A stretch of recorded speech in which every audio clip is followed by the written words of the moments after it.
नमस्कार दोस्तों, हमारे YouTube channel Shanu sir tutorials में आपका एक बार फिर से बहुत बहुत स्वागत है। दोस्तों, आज हम एक नई प्लेलिस्ट स्टार्ट करने वाले हैं जिसका नाम है Node JS tutorial for beginner in Hindi. जी हाँ दोस्तों, आपने बिल्कुल सही सुना है।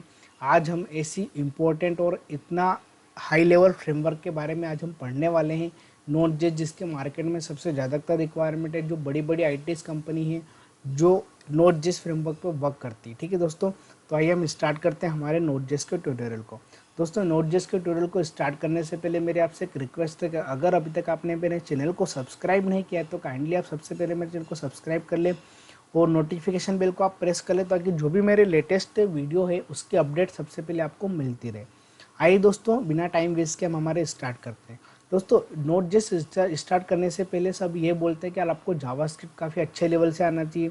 जी हाँ दोस्तों, बिल्कुल आपको जावास्क्रिप्ट आना चाहिए, बट आप बिल्कुल मत घबराओ क्योंकि नोड.जेएस आज जो केवल मैं इंट्रोडक्शन पार्ट बताने वाला हूँ, हम डाउनलोड करना सीखेंगे कि इसको हम डाउनलोड वगैरह कैसे करते हैं और कहाँ से करते हैं। ठीक है दोस्तों, तो आज इंट्रोडक्शन पार्ट पढ़ेंगे। नोड.जेएस क्या होता है, नोड.जेएस कौन कौन सी आईटीएस कंपनी नोड.जेएस पे वर्क करती है, ठीक है, और नोड.जेएस के क्या क्या हमको फायदे हो सकते हो, नोड.जेएस पे किस टाइप की एप्लीकेशन आप बना सकते हो। ये सारी चीज़ें आज हम इस वीडियो के अंदर कवर करेंगे। और दूसरी बात यह है कि जो भी जावास्क्रिप्ट है जो पहले हमको नोड.जेएस से पहले हमको आना चाहिए, तो नेक्स्ट वीडियो से मैं जावास्क्रिप्ट ही स्टार्ट करूँगा। ठीक है, बट पूरा जावास्क्रिप्ट नहीं पढ़ूंगा। जावास्क्रिप्ट में उतनी चीज़ पढ़ूंगा जो आपको नोड.जेएस में हेल्प लगेगी। ठीक है, बट 100% है कि उतना मैं आपको कवर करके ही दूंगा जितने आपको नोड.जेएस पे हेल्प लगेगी।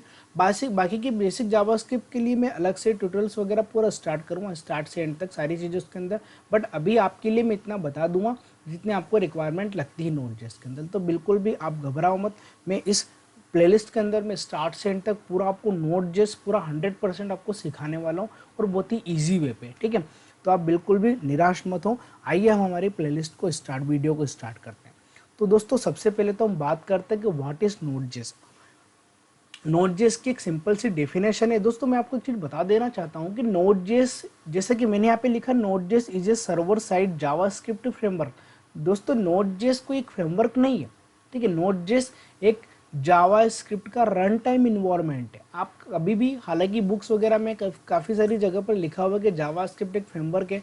जावास्क्रिप्ट का नोड.जेएस का जो फ्रेमवर्क है वो एक्सप्रेस जेएस है, जो कि वेब एप्लीकेशन बनाने में हेल्प करता है हमारी। ठीक है, बट अभी हम नोड.जेएस को फ्रेमवर्क बोलते हैं, बट आप अंडरस्टैंड करना है कि नोड.जेएस जो है हमारा, वो एक हमारा जावास्क्रिप्ट का रन टाइम इन्वायरमेंट है जो कि सर्वर साइड पे हमारी जावास्क्रिप्ट को रन करने में हेल्प करता है।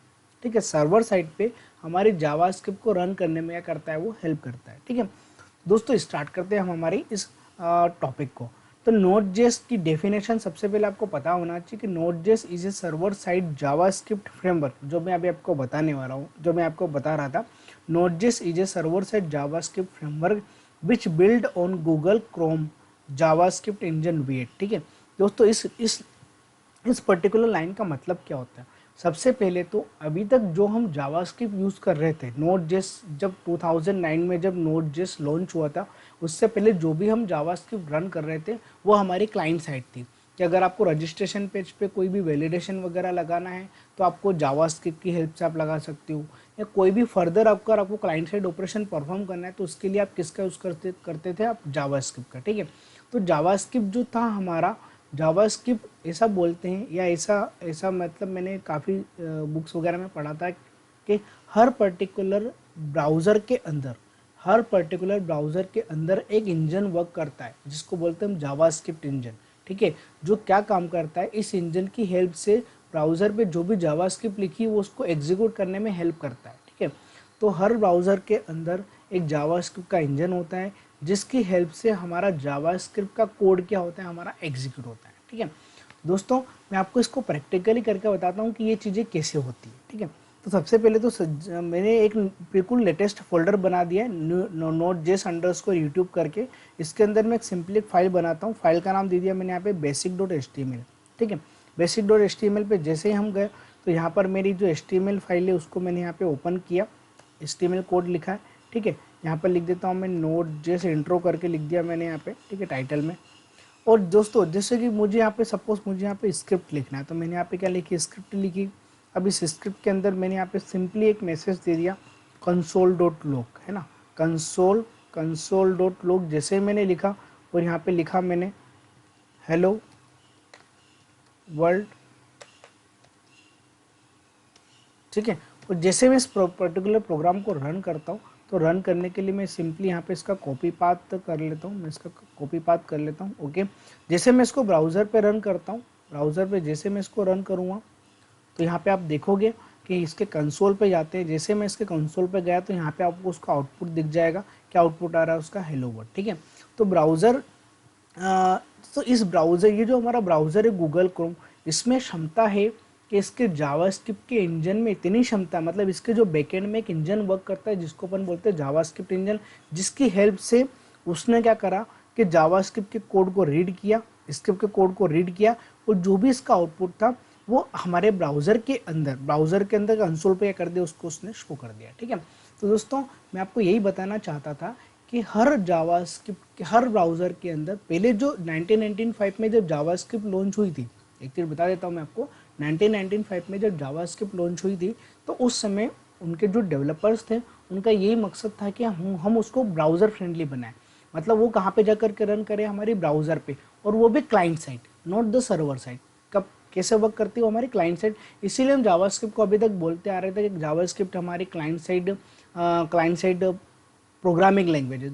HTML CSS is not a programming language but JavaScript is a programming language, क्योंकि JavaScript के अंदर हम हमारे प्रोग्राम्स को रन करके एक स्पेशल या एक अच्छे टाइप की वेबसाइट्स वगैरह बना सकते हैं, है ना। तो यही रीज़न है कि हर जावास्क्रिप्ट के हर ब्राउज़र के अंदर एक जावास्क्रिप्ट इंजन होता है जिसकी हेल्प से हम हमारे प्रोग्राम को, जो भी हमारे जावास्क्रिप्ट कोड को वो रन करने में वो ब्राउज़र क्या करता है? हमारी हेल्प करता है, ठीक है, with the help of JavaScript के इंजन के द्वारा, ठीक है।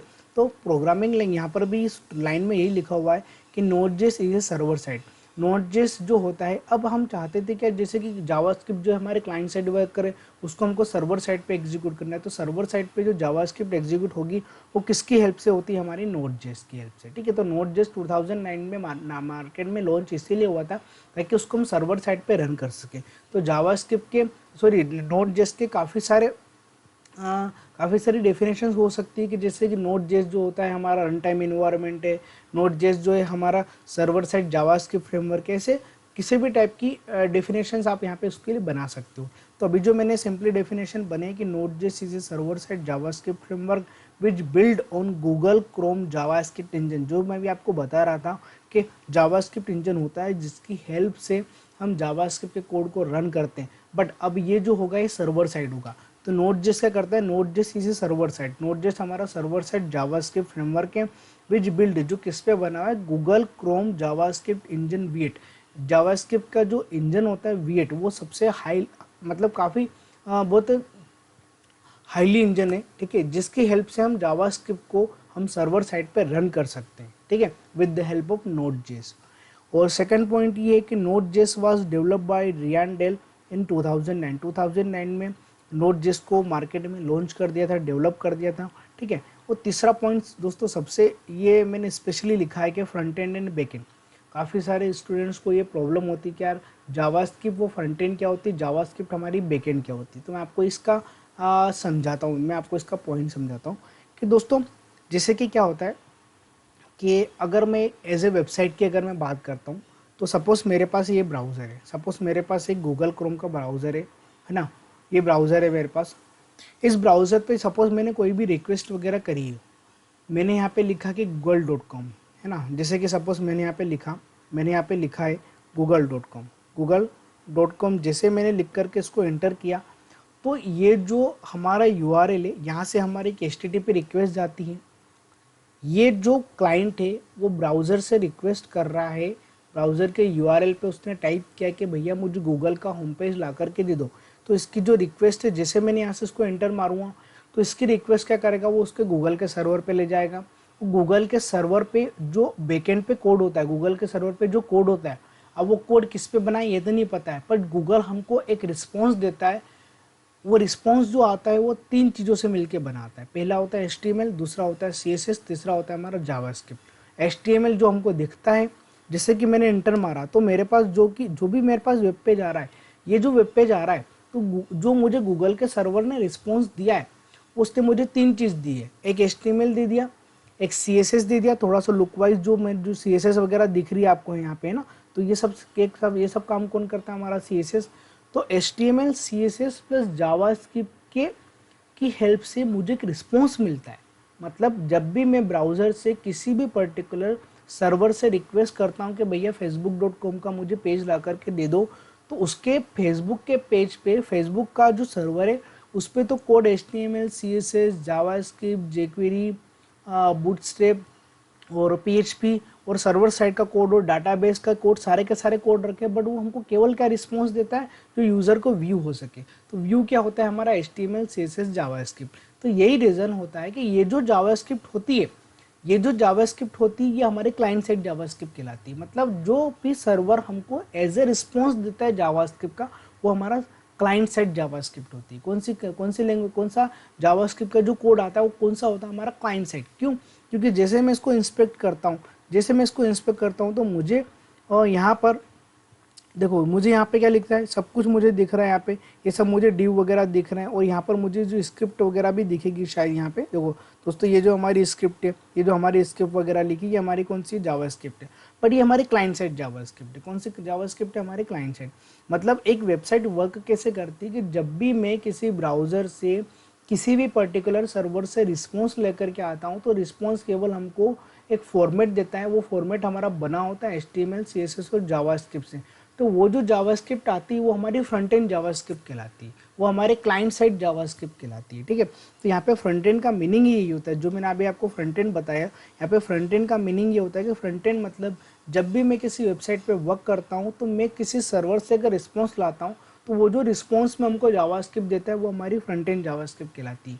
ठीक है, और अब जो जावास्क्रिप्ट हम यूज़ करें, जैसे कि PHP पे मैं डाटाबेस कनेक्टिविटी वगैरह कर सकता हूँ, तो वैसे हम जावास्क्रिप्ट पे डाटाबेस वगैरह कनेक्टिविटी कर सकते हैं। तो जो जो जो रन टाइम पे जावास्क्रिप्ट यूज़ में आती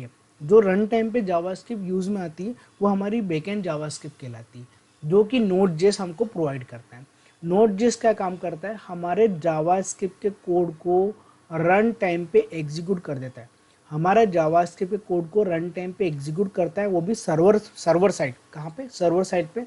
वो काम किसके थ्रू होता है, हमारा Node.js की हेल्प से। तो जावास्क्रिप्ट तो हमने पहले भी पढ़ी थी, पर वो क्लाइंट साइड है। बट अब जो हम जावास्क्रिप्ट पढ़ेंगे वो कौन से पढ़ेंगे, हम सर्वर साइड। जावास्क्रिप्ट के अंदर सर्वर कैसे क्रिएट करते हैं, जावास्क्रिप्ट के अंदर चैट एप्लीकेशन कैसे बनाते हैं Node.js की हेल्प से, ये सारी चीज़ें हम Node.js की हेल्प से कर सकते हैं। ठीक है, तो फ्रंट एंड जावास्क्रिप्ट वो जावास्क्रिप्ट होती है जो हमको ब्राउज़र के इंस्पेक्ट एलिमेंट करने पे दिख जाती है, वो हमारी फ्रंट एंड कहलाती है। और बैक एंड मतलब अगर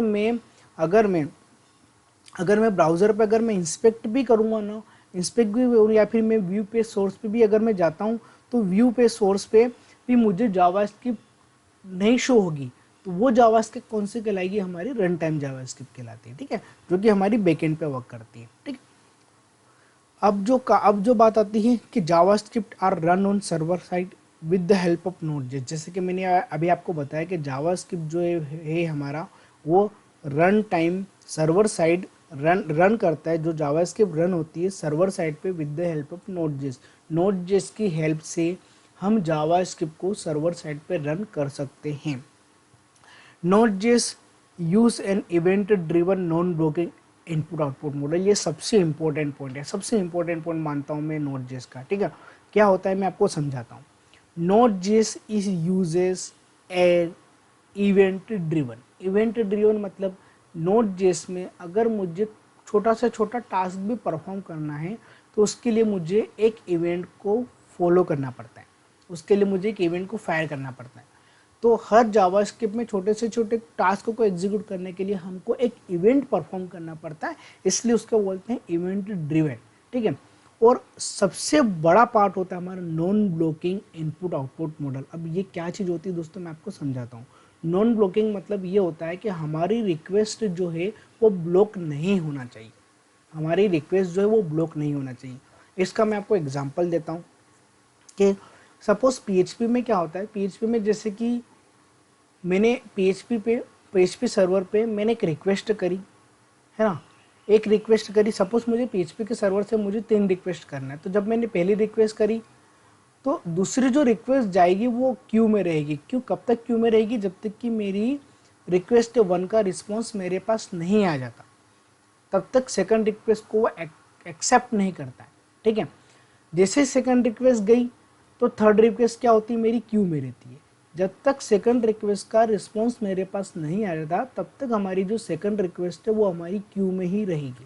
ठीक है, तो इसमें क्या होता है, इसमें एक तो कॉम्प्लेक्स एप्लीकेशन बनती है पीएचपी के अंदर। मैं यूँ नहीं बोल रहा हूँ कि पीएचपी इस पर्टिकुलर पीएचपी आप मत पढ़ो या पीएचपी में ये ड्रॉबैक है। ठीक है, बट नोड.जेएस ने उस चीज़ को सॉर्ट आउट कर दिया कि भैया आप मल्टीपल रिक्वेस्ट को आप मुझे दो, मैं मल्टीपल रिक्वेस्ट को एक्सेस करूँगा और मैं मेरे अकॉर्डिंग क्या करता हूँ, आपको रिस्पॉन्स दे देता हूँ। ठीक है, मैं मेरे अकॉर्डिंग क्या करूँगा, आपको रिस्पॉन्स जनरेट करके दे दूंगा। ठीक है, तो ये काम होता है हमारे नोड.जेएस का कि नोड.जेएस में मल्टीपल रिक्वेस्ट को एक्सेप्ट करने की काबिलियत होती है ना। कि नोड.जेएस क्या काम करता है हमारे यहाँ, कि हमारी मल्टीपल रिक्वेस्ट को एक्सेप्ट करता है और उसके अकॉर्डिंग जिसका रिस्पॉन्स सबसे पहले रेडी हो गया, जिसका रिस्पॉन्स सबसे पहले आएगा, वो उसको रिस्पॉन्स क्या करेगा, पर्टिकुलर रिक्वेस्ट के अकॉर्डिंग वो क्या करता है, रिस्पॉन्स को सेंड कर देता है। ठीक है, इसका मैं आपको मीनिंग समझा देता हूँ। जैसे कि क्या होता है, non blocking input output model क्या होता है ना। एक चीज़ तो आपको समझ में आ गई होगी कि इसमें रिक्वेस्ट मल्टीपल रिक्वेस्ट नोड.जेएस एक्सेस करता है। ठीक है, ये कभी भी ऐसा वेट नहीं करता कि पहली रिक्वेस्ट गई तो पहली रिक्वेस्ट का जब तक रिस्पॉन्स नहीं आएगा तब तक वो सेकंड रिक्वेस्ट को एक्सेप्ट नहीं करेगा, ऐसा नहीं होता है। इसके लिए मैं आपको एग्जांपल समझाता हूँ। जैसे कि सपोज हम रेस्टोरेंट वगैरह में जाते हैं, रेस्टोरेंट वगैरह पे हमारे पास 3 टेबल है, एक टेबल 1 है, उसके पास टेबल 2 लगी है, उसके पास टेबल 3 लगी है। जैसे हम जाकर के बैठे हैं, हम हमारी फैमिली के साथ जब खाना वगैरह खाना जाते हैं रेस्टोरेंट पे, तो सपोज मैं फर्स्ट नंबर की टेबल पे मैं बैठ गया। ठीक है, मैं मेरी फैमिली के साथ में बैठ गया, वेटर वगैरह आता है, वेटर क्या करता है, हमसे रिक्वेस्ट लेता है ना, हमारा जो ऑर्डर वगैरह रहता है वो हम उस वेटर वगैरह को लिखवा देते हैं। ठीक है, तो वेटर ने नंबर 1 की टेबल की का जो भी ऑर्डर है वो उसने ले लिया। इसका मतलब ये नहीं कि वो सेकंड वाली टेबल पे नहीं जाएगा, उसने हमारा ऑर्डर ले लिया, सेकंड वाली टेबल पे गया, वहाँ जो फैमिली बैठी उसने उसका भी ऑर्डर लिया, उसने थर्ड टेबल पे गया, उसने उसका भी ऑर्डर लिया। मतलब वो जो वेटर रहेगा वो मल्टीपल टेबल का ऑर्डर तो ले लेगा, बट जब ये मल्टीपल टेबल के ऑर्डर को वो अपने कुक को सर्व करता है कि भैया ये इस पर्टिकुलर 1 वाली टेबल का ये ऑर्डर है, सेकंड वाली टेबल का ये ऑर्डर है, थर्ड वाली टेबल का ये ऑर्डर है। मतलब वेटर ने मल्टीपल रिक्वेस्ट ले ली और उसने जो भी मल्टीपल ऑर्डर थे वो जाकर के उसने किसको दे दिया, अपने कुक को दे दिया। अब जैसे कि 1 वाली जो टेबल है उसमें कुछ ज़्यादा ऑर्डर है, ठीक है, ऑर्डर काफ़ी सारे, और सेकेंड वाली टेबल में केवल उन्होंने 2 ऑर्डर करे, तो कुक क्या करेगा कि ऐसा नहीं कि सबसे पहले मैंने पहली वाली टेबल का ऑर्डर लिया है तो मैं पहली वाली टेबल को रिस्पॉन्स दूँ, पहली वाली टेबल पे मैं खाना सर्व करूँ, ऐसा नहीं होता है। पहली वाली टेबल पे अगर क्वांटिटी ज़्यादा है तो देखता है कि सबसे पहले जिसका क्वांटिटी कम है पहले उसको दे दूँ। तो सेकंड वाली टेबल में अगर उसने 1 या 2 ऑर्डर लिखा है तो सबसे पहले किसको सर्व कर देगा, सेकंड वाली टेबल को। ठीक है, तो ये होता है हमारा नोड.जेएस में, कि नोड.जेएस में ऐसा नहीं होता है कि नोड.जेएस में मल्टीपल रिक्वेस्ट को एक्सेस करता है, ठीक है, बट जिसका रिस्पॉन्स सबसे पहले रेडी होता है तो वो क्या करता है, उसके रिस्पॉन्स को सेंड कर देता है। तो इसमें रिक्वेस्ट कभी भी क्यू में नहीं रहती है, इसमें रिक्वेस्ट कभी भी कहाँ पे नहीं रहती, क्यू में नहीं रहती। इसमें मल्टीपल रिक्वेस्ट को एक्सेस करता है हमारा नोड.जेएस, जो कि हमारा पीएचपी मल्टीपल रिक्वेस्ट को एक्सेस नहीं कर पा रहा था। ठीक है, वो काम कौन करके दिया हमको, नोड.जेएस ने। ठीक है, दोस्तों ये होता है non blocking input output model. इसमें कभी भी रिक्वेस्ट आपकी ब्लॉक में नहीं जाती, आपकी नॉन ब्लॉकिंग रहती है, मतलब मल्टीपल रिक्वेस्ट को नोड.जेएस एक्सेस करेगा और जिसका रिस्पॉन्स सबसे पहले रेडी होगा उसके रिस्पॉन्स को सबसे पहले क्या कर देगा, सेंड कर देता है। उसके बाद आता है Node JS is a free and open source programming language. Node JS जो है हमारा ओपन सोर्स प्रोग्रामिंग लैंग्वेज है, मतलब मैं इसको इजीली नेट से मैं डाउनलोड वगैरह कर सकता हूँ। मैं अभी आपको डाउनलोड वगैरह करके बताऊँ कहाँ से हमको उसको डाउनलोड करके इंस्टॉल करना चाहिए। ठीक है, Node JS can run on multiple operating system. Node JS जो बना है वो मल्टीपल प्लेटफॉर्म इंडिपेंडेंट बना के किसी भी पर्टिकुलर प्लेटफॉर्म पे भी जाकर के मैं उसको इजीली इंस्टॉल वगैरह कर सकता हूँ। मल्टीपल ऑपरेटिंग सिस्टम के लिए हमारे पास नोड.जेएस के सारे वर्जन्स वगैरह अवेलेबल है। ठीक है, तो उसके बाद आता है it is used for networking and real time web application.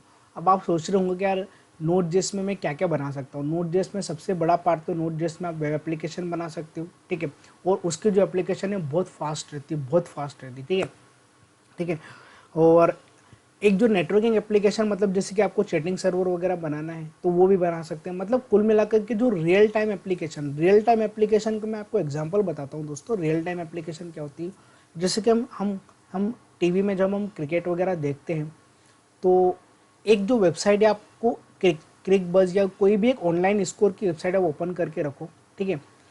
उसमें जैसे ही किसी बैट्समैन ने कोई भी रन लिया है ना, टीवी में हम देखते हैं कि जैसे किसी बैट्समैन ने रन लिया है तो उसका जो भी रन का जो अपडेट है वो उसकी वेबसाइट पे सडनली हो जाता है। जैसे कि विराट कोहली ने एक रन लिया है तो क्या होता है कि उसकी जो वेबसाइट पे जो उसका विराट कोहली का जो स्कोर चल रहा है उसमें एक रन का क्या होगा, इंक्रीमेंट हो जाएगा, सडनली हो जाएगा। मतलब जो मैं टीवी पे देख रहा हूँ वो कि वही चेंजेस मुझे कहाँ पे दिखते हैं, मेरी वेबसाइट पे। तो ये एप्लीकेशन कौन सी कहलाती है, हमारी रियल टाइम एप्लीकेशन। आप व्हाट्सअप वगैरह पे चेट करते हो, जैसे आपने चेट करा, सामने वाला यूजर उसको अगर ऑनलाइन होगा तो सडनली उसको देख सकता है और वो आपको रिस्पॉन्स भी कर सकता है। तो ये रियल टाइम एप्लीकेशन, ऐसा लगता है कि आप आमने सामने बैठ करके बात कर रहे हो। तो इससे रियल टाइम एप्लीकेशन बनाता है कौन, हमारा नोट.js बहुत ही पावरफुल फ्रेमवर्क है हमारा, ठीक है। और इसको आप अच्छे से पढ़ना, क्योंकि जावास्क्रिप्ट एक बहुत बड़ा मार्केट है। मतलब हमारे लिए जावास्क्रिप्ट कहीं पर भी घुस जाता है, ठीक है। कहीं पर भी, जैसे कि आप मशीनरी में ले जाओगे तो जावास्क्रिप्ट वहाँ भी हेल्प करेगा। आप एम्बेडेड सिस्टम में ले जाओगे तो एम्बेडेड सिस्टम में भी जावास्क्रिप्ट रन करेगा। अगर आप मोबाइल एप्लीकेशन में ले जाओगे तो जावास्क्रिप्ट वहाँ पर भी रन कर देता है। तो जावास्क्रिप्ट की हेल्प से हम किसी भी टाइप की हाइब्रिड नेटिव, किसी भी टाइप के एप्लीकेशन हम बना सकते हैं। किसी भी टाइप की एप्लीकेशन, चाहे वो डेस्कटॉप हो, चाहे वो हमारी वेब हो, चाहे वो हमारी मोबाइल ऐप हो, किसी भी टाइप की एप्लीकेशन में जावास्क्रिप्ट की हेल्प से मैं बना सकता हूँ, ठीक है। आगे के पॉइंट देखते हैं। अब आते हैं सबसे बड़ा पार्ट कि वाई वी यूज़ नोट.js, हम नोट.js को क्यों यूज़ करें, ठीक है। एक तो दोस्तों सबसे बड़ी बात तो कि नोट.js बहुत फास्ट होता है, ठीक है। नोट.js फास्ट इसलिए होता है कि नोट.js मल्टीपल रिक्वेस्ट को एक्सेस करता है और उसमें कभी भी मतलब रिक्वेस्ट होल्ड पे नहीं रहती है। जैसे जो भी रिस्पॉन्स आता है वो रिस्पॉन्स क्या करता है, उसको होल्ड कर देता है। आप कभी भी नोट.js की वेबसाइट को, कोई भी नोट.js की ऑफिशियल वेबसाइट को ओपन करके देखना, ठीक है। तो आपको पता चल जाएगा कि नोट.js कितना फास्ट रहता है। मतलब जब एक वेबसाइट पे ट्रैफिक आता है, जब जैसे कि कोई भी क्लाइंट अगर हमसे वेबसाइट वगैरह बना रहा है ना, तो एक वेबसाइट पे एक टाइम में अगर करोड़ों यूजर्स अगर एक रिक्वेस्ट करते हैं उस पर्टिकुलर वेबसाइट को ओपन करने के लिए, तो वेबसाइट कभी भी होल्ड नहीं होती, वेबसाइट कभी भी क्रैश नहीं होती, बहुत फास्ट रहती है। मतलब सभी यूजर्स को सेम टाइम पे रिस्पॉन्स मिल जाता है अपने इंटरनेट कनेक्शन के अकॉर्डिंग, ठीक है ना। पर वेबसाइट ऐसी होती है कि जैसे कि नोट.js पे अगर मैं, जैसे कि हम ऑनलाइन टिकट बुक वगैरह करते हैं तो मल्टीपल यूज़र अगर एक टाइम पे ऑनलाइन टिकट वगैरह बुक करते हैं, तो अगर वो नोट.js पे बने तो नोट.js की वेबसाइट कभी भी हैंग नहीं होती, वो सेम टाइम पे सभी यूज़र को रिक्वेस्ट वगैरह देती है, इसलिए उसको अपन बोलते हैं फास्ट होती है, ठीक है। और फास्ट कौन करता है, V8 इंजन कौन करता है, हमारा जावास्क्रिप्ट का जो गूगल क्रोम पे जो जावास्क्रिप्ट का V8 इंजन जो बना है, वो उसकी हेल्प से हमारा जो नोट.js क्या करता है, फास्टली वर्क करता है, ठीक है। Node JS comes with a lot of useful models, है ना। नोट.js के अंदर एक एनपीएम होता है। एनपीएम का मतलब होता है नोट पैकेज मैनेजर। एनपीएम की हेल्प से मैं किसी भी मॉड्यूल को मैं इंस्टॉल वगैरह कर सकता हूँ। मॉड्यूल मतलब क्या होता है कि मॉड्यूल मतलब एक प्री डिफाइंड कोड रहता है जो मैं मेरे प्रोग्राम में इंपोर्ट करता हूँ और उस पर्टिकुलर मॉड्यूल के अंदर जो भी फंक्शनलिटी है उसको मैं मेरे प्रोग्राम के अंदर इजीली यूज़ कर सकता हूँ, ठीक है। तो मॉड्यूल्स मतलब बहुत सारे मॉड्यूल्स वगैरह बने, जैसे कि अगर आपको वैलिडेशन लगाना है तो उसके लिए भी इसके अंदर मॉड्यूल्स वगैरह बना हुआ है। अगर आपको टोकन जनरेट करना है तो उसके लिए भी इसके अंदर क्या बना हुआ है, वैलिडेशन। तो जावास्क्रिप्ट के अंदर हर टाइप के वैलिडेशंस अवेलेबल है, ठीक है। सॉरी, हर टाइप के मॉड्यूल्स अवेलेबल है नोट.js के अंदर, ठीक है। तो नोट.js आया ही है हमारा एनपीएम के साथ में, जिसको बोलते हैं नोट पैकेट मैनेजर। और एनपीएम की हेल्प से मैं इंस्टॉल वगैरह कर सकता हूँ किसी भी मॉड्यूल्स वगैरह को, ठीक है। और दूसरी बात है कि जब भी हम एंगुलर वगैरह पे वर्क करते हैं तो एंगुलर में सबसे ज़्यादातर काम किसका रहता है, हमारा एनपीएम का, ठीक है। क्योंकि एंगुलर को चलाने के लिए भी सर्वर साइड इन्वायरमेंट लगता है, तो हम किसका यूज़ करते हैं वहाँ पे, नोट.js का। क्यों? क्योंकि नोट.js हमको हमारा रन टाइम इन्वायरमेंट प्रोवाइड करके दे देता है। तो एंगुलर भी उसकी हेल्प से हम इजीली रन वगैरह कर सकते हैं, ठीक है। उसके बाद आता है most famous companies are working on Node JS like Microsoft, PayPal, Uber और गोडीडी। इतनी सारी और भी बहुत सारी कंपनियां जो वर्किंग कर रही है अभी किसमें, नोट.js पे, ठीक है। अब दोस्तों बात करते हैं कि डाउनलोड कैसे करते हैं। दोस्तों हमको नोट.js अगर हमको डाउनलोड करना है तो सिंपली हमको गूगल पे जाना है और गूगल पे सिंपली हमको यहाँ पे लिखना है नोट.js डाउनलोड। क्या लिखना है हमको यहाँ पे, नोट.js डाउनलोड। जैसे मैं नोट.js डाउनलोड लिखता हूँ तो नोट.जेएस डाउनलोड लिखने के साथ साथ में ये जो लिंक आ रही है इसकी ऑफिशियल वेबसाइट है node.js.org पे आपको जाना है और यहाँ पे आपको उसका जो LTS वर्जन डाउनलोड करना है। कौन सा वर्जन डाउनलोड करना है? LTS का फुल फॉर्म होता है लाइफ टाइम सपोर्ट या लॉन्ग टाइम सपोर्ट, कुछ भी बोल सकते हैं, ठीक है। दोस्तों ये जो हमारा LTS वर्जन है इसमें इंक्लूड से हमारा NPM, जैसा कि मैं आपको बता रहा था कि जो नोड में सबसे इंपॉर्टेंट पार्ट कैसे रहता है हमारा NPM का फुल फॉर्म होता है नोड पैकेज मैनेजर, ठीक है। तो दोस्तों यहाँ पे आप देख रहे हो कि यहाँ पे हर ऑपरेटिंग सिस्टम के लिए यहाँ पे उसकी एक फाइल अवेलेबल है। अगर अभी मेरे पास विंडोज़ मशीन है तो मैं विंडोज़ में सिंपली 64 बिट डाउनलोड करूँगा। अगर आपके पास 32 बिट है तो आप 32 बिट के अकॉर्डिंग डाउनलोड कर सकते हैं, ठीक है। तो जैसे मैंने 64 बिट पे जब मैं क्लिक करता हूँ तो कोई ज़्यादा इतना हाई जी नहीं है। देखो यहाँ पे नेट की स्पीड पे डिपेंड करता है, 18 MB का विदिन ए सेकेंड मेरा क्या हो गया, डाउनलोड हो चुका है। अब सिंपली हम इसको इंस्टॉल करते हैं। दोस्तों इंस्टॉल करने से पहले मैं आपको बता देता हूँ कि मेरे सिस्टम में ऑलरेडी नोट.जेएस इंस्टॉल है, तो मैं आपको उसको डाउनलोड करते समय कुछ प्रोसेस बताने वाला हूँ। मैं अगेन उसको डाउनलोड कर दूँगा, कोई प्रॉब्लम नहीं है, ठीक है। तो हम देखते हैं कैसे उसको हमको डाउनलोड करना है। तो जस्ट 1 सेकंड ना, जैसे डाउनलोड हो जाएगा तो इसका MSI जो फाइल है आपको यहाँ पे अवेलेबल हो जाएगी। थोड़ा सा वेट कर लेते हैं इस चीज़ के लिए।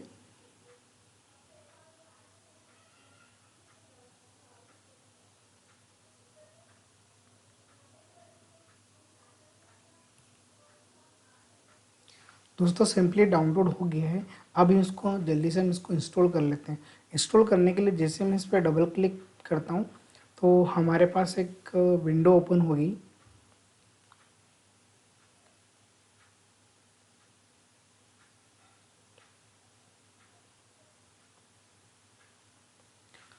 दोस्तों नोट.जेएस अगर आपको इंस्टॉल करना है तो प्लीज़ मेरे आपसे एक रिक्वेस्ट है कि आप आपकी मशीन को थोड़ा सा हेवी रखना, ठीक है।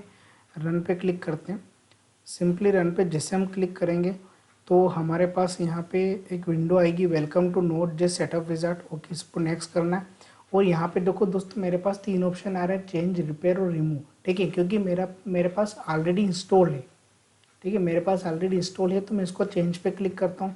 जैसे मैंने चेंज पे क्लिक करा तो इसमें आपको कुछ भी चेंज करने की ज़रूरत नहीं है, आपको सिंपली नेक्स्ट करना है। और इस चीज़ के लिए मैंने वापस से आपको डाउनलोड करके बताया है कि दोस्तों ये बोल रहा है कि some NPM module need to compile from C++, C and C++ while installing करते हैं। इंस्टॉलिंग जब आप इसको इंस्टॉल करते हैं तो कुछ मुझे C और C++ के NPM के रिगार्डिंग जो मॉड्यूल है वो मुझे इंस्टॉल करना पड़ेंगे। तो दोस्तों मैं आपको बता रहा हूँ कि इसको नहीं भी करोगे तो भी हमारी नोट.जेएस पे काम हो जाएगा। बट अगर आप इस पर जैसे चेक कर देते हो तो आपका जो विंडोज़ का जो शेल कमांड जब ओपन होगा तो उसमें क्या होता है, काफ़ी टाइम लग सकता है आपको इंस्टॉल करने में। इसलिए मैं आपको रिकमेंड कर रहा हूँ कि आप इस चीज़ को अभी चेक मत करना। अगर हमको नीड लगेगी तो हम उसको बाद में क्या कर सकते हैं, हम उसको बाद में चेक कर लेंगे, ठीक है। तो जैसे मैंने सिंपली नेक्स्ट पे क्लिक करा, जैसे मैं चेंज पे क्लिक करता हूँ, ठीक है। आपके पास नेक्स्ट करना, अभी मेरे को यहाँ पे चेंज करना पड़ेगा, है ना, क्योंकि मैंने ऑलरेडी इंस्टॉल कर रखा है इसलिए मैं इसको चेंज कर रहा हूँ। अदरवाइज आपको उसको केवल सिंपली नेक्स्ट करना है। कंप्लीट हो चुका है विजार्ड, इसको जैसे मैं फिनिश करता हूँ। अब मुझे चेक करना है कि क्या मेरे पास नोड इंस्टॉल हो गया है कि नहीं हो गया। तो सिंपली आपको कमांड प्रॉम्प्ट ओपन करना है। तो आपको सर्च बार में जाना है, यहाँ पे आपको लिखना है CMD। जैसे आप लिखोगे तो आपका जो कमांड प्रॉम्प्ट है वो ओपन हो जाएगा।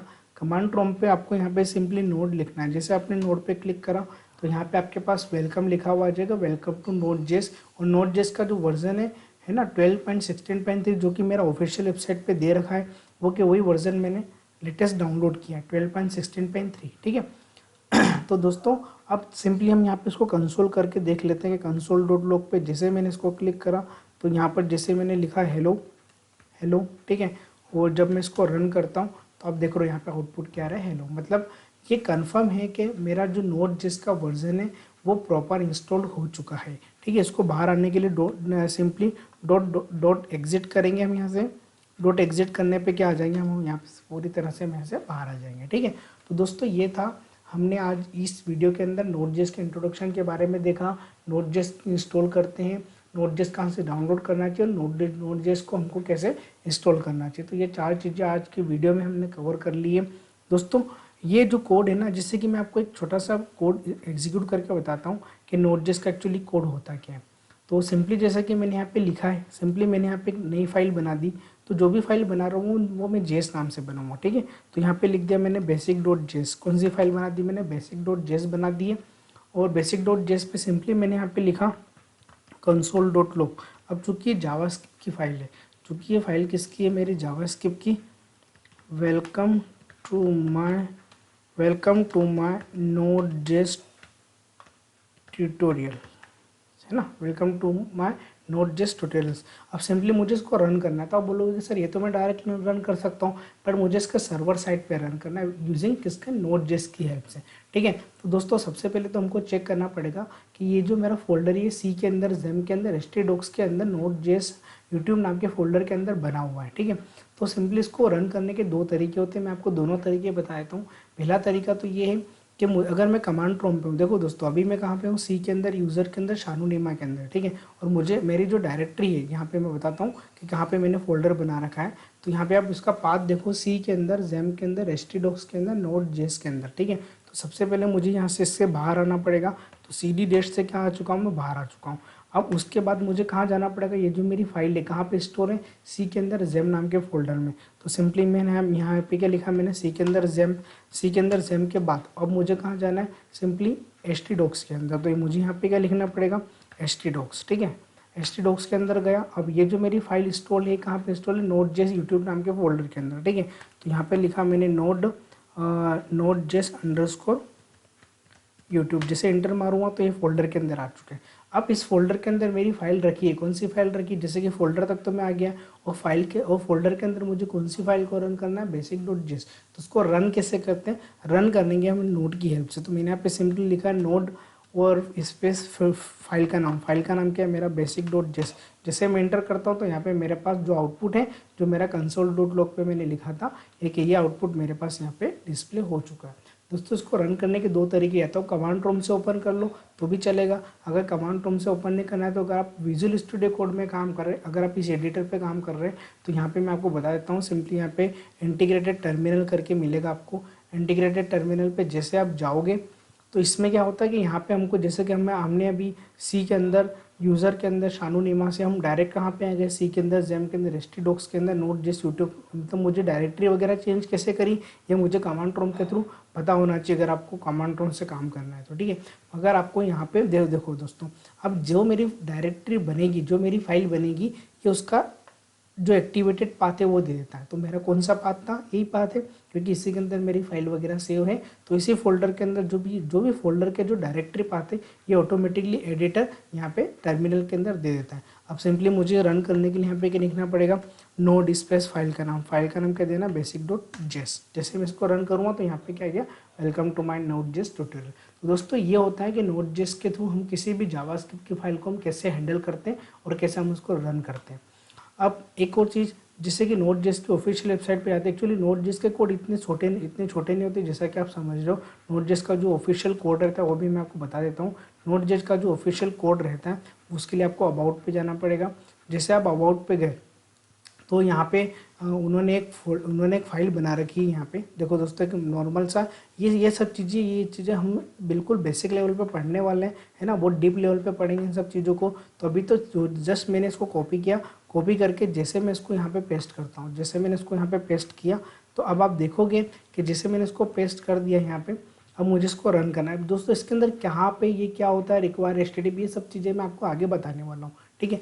तो ये जो होता है इसको अपन रन करके देख लेते हैं। रन करने के लिए सिंपली मुझे यहाँ पे लिखना पड़ेगा नोड, और फाइल का नाम क्या लिखना पड़ेगा, फाइल का नाम देना पड़ेगा मुझे यहाँ पे बेसिक डॉट जेस। जैसे मैंने इसको रन किया तो देखो दोस्तों यहाँ पे सर्वर एक मेरा स्टार्ट हो चुका है। सर्वर रनिंग एट कौन से पोर्ट पे स्टार्ट हुआ, 127.0.0.300, जो कि पोर्ट 8 ने यहाँ पे मेंशन करा हुआ है, ठीक है। ये मेरा पोर्ट नंबर है, आप चाहो तो यहाँ से पोर्ट नंबर वगैरह चेंज कर सकते हो, ठीक है।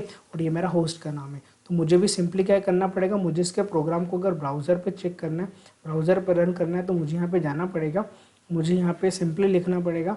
इसको मैं यहाँ से कॉपी कर लेता हूँ, HTTP को मैं यहाँ से सिंपली कॉपी कर लेता हूँ। कॉपी करके जैसे मैं ब्राउज़र पे गया, मैंने यहाँ पे उसको पेस्ट करके लिखा, तो आप देखोगे कि यहाँ पे जो है, यहाँ पे मेरे पास ब्राउज़र वगैरह सबको ओपन हो चुका है। अब मुझे यहाँ पे सिंपली एरर क्यों आ रही है, एक बार अपन देख लेते हैं। ओके, मेरा सर्वर यहाँ पे क्लोज हो चुका था एक बार और मैं सर्वर को स्टार्ट कर देता, तो ये मेरा सर्वर अगेन स्टार्ट हो चुका है। अब जब मैं इसको रन करूँगा तो मेरे पास सिंपली आउटपुट क्या आ गया, हेलो वर्ल्ड। अब ये हेलो वर्ल्ड कहाँ से आ रहा है, क्यों, क्योंकि यहाँ पे देखो रिस्पॉन्स ने जैसे यहाँ पे एंड किया तो यहाँ पे मेरे पास एक मैसेज है, जो मैसेज मैंने वहाँ पे शो करवा रखा है। अगर आप चाहते हो कि यार इसकी जगह पर अगर मुझे HTML वगैरह यूज़ करना है, HTML यूज़ करना है, तो सिंपली मैंने यहाँ पे क्या लिखा है, HTML लिखा है।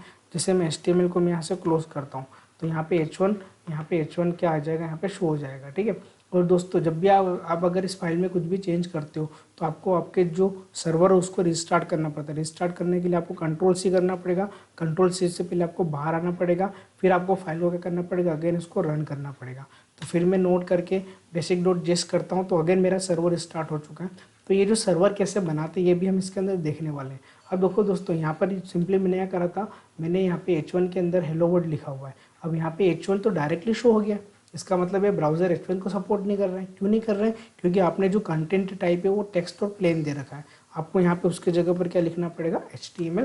तो जैसे मैं इसको रन करूँगा तो यहाँ पे क्या आ जाएगा, वो फिर मैंने फाइल के अंदर कुछ भी सडनली चेंजेस किया है, ठीक है। तो फिर से मुझे Ctrl+C से रिस्टार्ट करना पड़ेगा, फिर मुझे फाइल को अगेन ओपन करना पड़ेगा, फिर मेरा सर्वर अगेन स्टार्ट हो चुका है।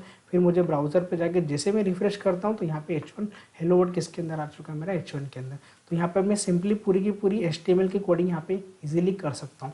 तो दोस्तों इस कोड के बारे में मैं आपको पूरा नहीं समझा रहा हूँ, बस ऐसा नोट जिसका कोड होगा आगे मैं इतना आपको बता देता हूँ, ठीक है। तो दोस्तों ये था हमारा आज का वीडियो। इस वीडियो में हमने इंट्रोडक्शन पढ़ा है और काफ़ी सारी चीज़ें हमने इसके अंदर कवर कर दी है। नेक्स्ट वीडियो में मैं बिल्कुल जावास्क्रिप्ट पढ़ाने वाला हूँ आपको, बिल्कुल बेसिक लेवल की, और बहुत जो नोट.js में आपको हेल्प लगेगी वही टॉपिक्स मैं इस पूरी प्लेलिस्ट के अंदर कवर करूँगा। और 100% है कि मैं जितना जावास्क्रिप्ट पढ़ूंगा उसकी हेल्प से आप इजीली नोट.js के अंदर प्रोग्रामिंग कर सकते हो। तो दोस्तों ये वीडियो कैसा लगा आप मुझे प्लीज़ कमेंट बॉक्स में बताएं, क्योंकि मेरे पास रिक्वेस्ट आई थी कि सर मुझे हमको नोट.js सीखना है, तो आप प्लीज़ उसके लिए वीडियो वगैरह अपलोड करो। तो आप प्लीज़ कमेंट बॉक्स में बताना कि वीडियो आपको कैसा लगा, ताकि जो भी अगर अपडेशंस हो तो मैं अभी अपडेशंस कर लूँ, ताकि आगे आपको नेक्स्ट वीडियो में आपको प्रॉब्लम ना हो। और दोस्तों वीडियो को लाइक ज़रूर कर लेना, और अब अगर अभी तक आपने मेरे चैनल को सब्सक्राइब नहीं किया है तो काइंडली आप सबसे पहले मेरे चैनल को सब्सक्राइब कर लें और नोटिफिकेशन बेल को आप प्रेस कर लें, ताकि जो भी मेरे लेटेस्ट वीडियो है उसकी इन्फॉर्मेशन आपको मिलती रहे। दोस्तों इस वीडियो को हम यहीं पे स्टॉप करते हैं। Okay, good bye.